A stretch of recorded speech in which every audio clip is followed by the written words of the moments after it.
Dr. Iraj Abedian is the Chief Economist at Pan-African Investment and Research Services, and he joins us now via Zoom for a little bit more on that story. Thanks so much indeed for joining us. Always good to have you. Thank you, Peter. Thanks for inviting me. All right, so that story that we just saw looks like government is on a collision course with its employees, and that the finance minister is the guy standing in the middle trying to balance the books. The question is there enough money in the kitty to satisfy the workers' demands? Look, the way at the moment the budget is structured, on the face of it, the answer is no. Because a lot of budget allocations are going to places that, quite frankly, we don't know what they're doing with it. To begin with, right at the top, the cabinet is way too top-heavy. Too many ministers, too many deputy ministers, each of them at 40-odd million a throw every year. That's quite wasteful expenditure. Then a lot of other expenditure that the government incurs because of indecision. The most obvious one is 400 billion debt of the ESCOM, never mind other state entities.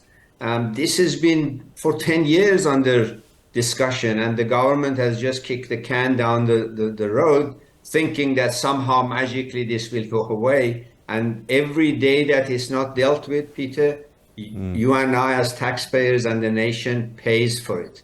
And therefore, at the end, we end up in a situation that the government faces, and Minister of Finance has to deal with it, that government debt is growing at a rate at a time that interest rates are high and still rising. So the rate at which government debt or public debt servicing goes is the fastest item of the budgetary growth. Instead of wage bill or health or education or police, these are desperate and urgent needs of budgetary allocation, and yet government has not made decision that it should have made to make sure that the debt doesn't grow, that the economy can grow and taxes can generate revenue as opposed to debt.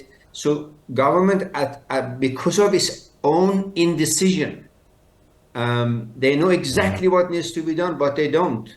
Another year goes, another Minister of Finance comes, another minister goes, and yet the economy is stuck. So we end up in a situation that, on the face of it, government hasn't got the money to pay what it should pay its public servants. And the last point, Peter, is that, and we've had discussions for at least 10, 12 years that I know, that the composition of government staff is wrong. We have too many, as they say, bosses and chiefs and too few workers. At the middle management, at the top management, we have too many people getting top salaries, doing very little, some of them actually doing unproductive things, and yet at the cold face, where the teachers and the policemen and the nurses, we need them, they don't get what they deserve. It's unsustainable to continue to expand this budget deficit. Are we at a point where we're literally about to go over the edge of the cliff? Well, if we are not there, we're getting there fast. You cannot have an economy that is shrinking, that is not growing, its debt is ballooning, interest charges are rising, and that's just not sustainable. That's really common sense. You don't have to be a top economist or top fiscal analyst to know it's common sense.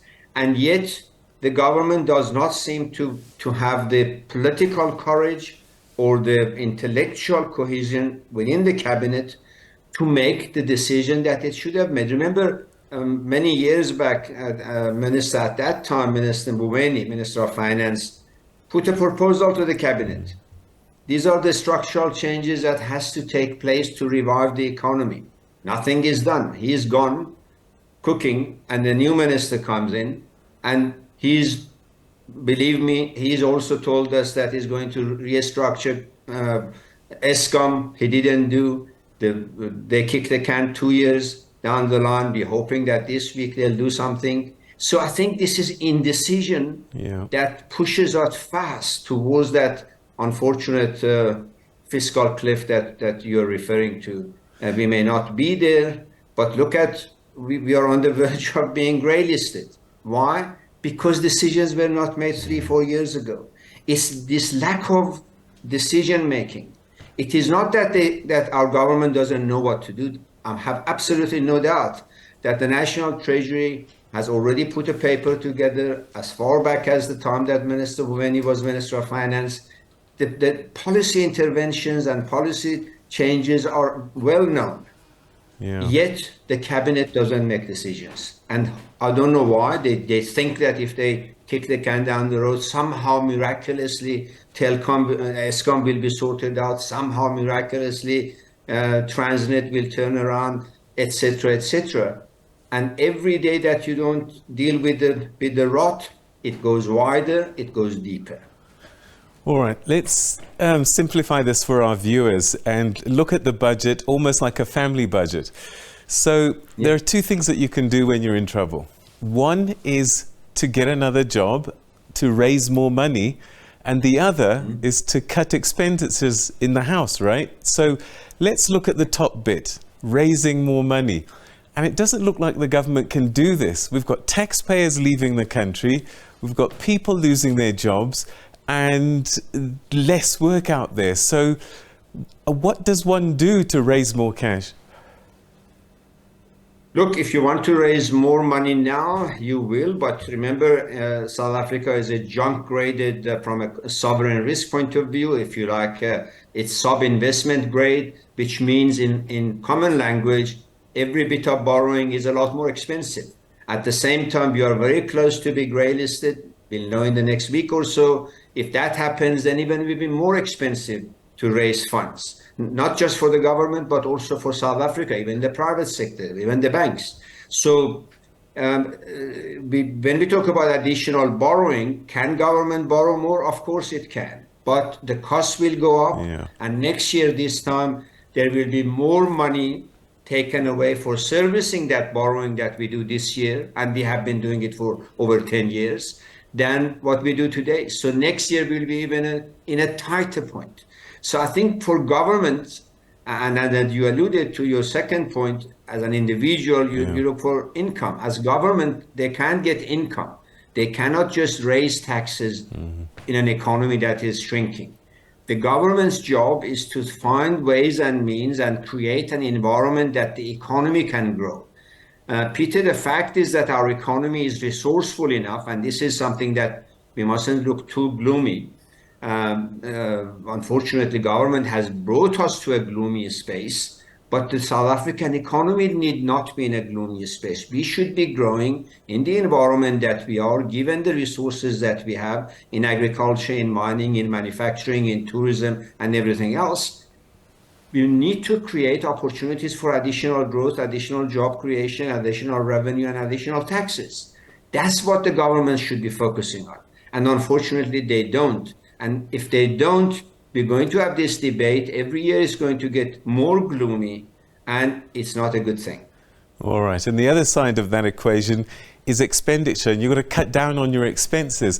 What we know is if you're in a company, usually they look at the wage bill, don't they? That's one of the easiest ones. Government probably doesn't have that leisure. So where else can we cut expenditure? Because government expenditure is supposed to be expenditure to take care of us. They can't cut that, can they? No, that's the difference between private sector and public sector. Of course, in the public sector, wages we may not be able to, but if you begin from the top, and they always say ladder should be cleaned from the top, the cabinet is way too top heavy. For the South African economy, for its level of GDP growth, for its level of poverty and unemployment, you can't have this bloated cabinet that, as I mentioned, each of them on average cost us 40 million rand. This is a very colonial way of structuring the cabinet. The cabinet must become aligned with the needs of the society. It cannot be that government doesn't do things and then when things get hot, the president appoints another minister. In other words, 40 million gone. And that is at the cost of the poor and the taxpayers. So the cabinet needs to be trimmed down substantially. Government departments are top heavy and full of incompetent people. Not everybody, but a lot of them. These need to be cleaned up. And if we do that, we will save, in my estimates, something between 20 to 50 billion rand by just properly structuring the top side of the overhead, if you like, of our government operation. But government operation at the police level, at the nurses, at the teachers, and so on and so forth, needs to be, in fact, strengthened with better training, better capacity, and better management. So it's not the same as the private sector. You cannot just say cut expense, you're short of funds, cut your expenses, and that means dismiss workers, because that means dismissing policemen and teachers and nurses. We need more of them, not fewer of them. And therefore, the whole fiscal rearrangement is a different game than corporate turnaround. There are similarities, but there are substantial differences. And the devil, quite frankly, is in the details. And government needs to get to the detail and they stop discussing helicopter view and discussing principles, kicking the can down the road. All right. I mean, the politics perhaps might not find it palatable, but is there a more and more compelling argument for going the telecom route and taking these state institutions and giving it to people in the private sector that can manage them? I think in some elements you can, but not in all areas. We cannot privatize the let's say, public health or public policing, but we can certainly create a new framework for operations, for Transnet, for ports, for a whole lot of infrastructure. Yes, there are opportunities that way. But that's not where the problem lies. That's not the only place we have problem. The main problem is in the body of the government departments, as we were discussing. And that's where you cannot privatize. You need to professionalize, not privatize. And professionalization requires right sizing of the staff, the human resources, making them far less top heavy, far more competent and effective at the coalface where the citizens interface with public services. And that's the challenge that government has. All right, and that's where we'll leave it. We'll have to wait and see what magic the finance minister can conjure up. Let's hope it's not all smoke and mirrors. Thanks so much indeed for joining us. Thank you, Peter. All right, that's Dr. Iraj Abedian, Chief Economist at Pan-African Investment Research Services, talking about the budget, which is due to be delivered, I think, on Wednesday by the Finance Minister, Enoch Godongwana. And interesting, only 1.6 million people in a population of about 60 million pays all the tax. And individual tax contributes to about 40% of the budget that will be presented on Wednesday. So you and I, my friend, we are the ones keeping this country going.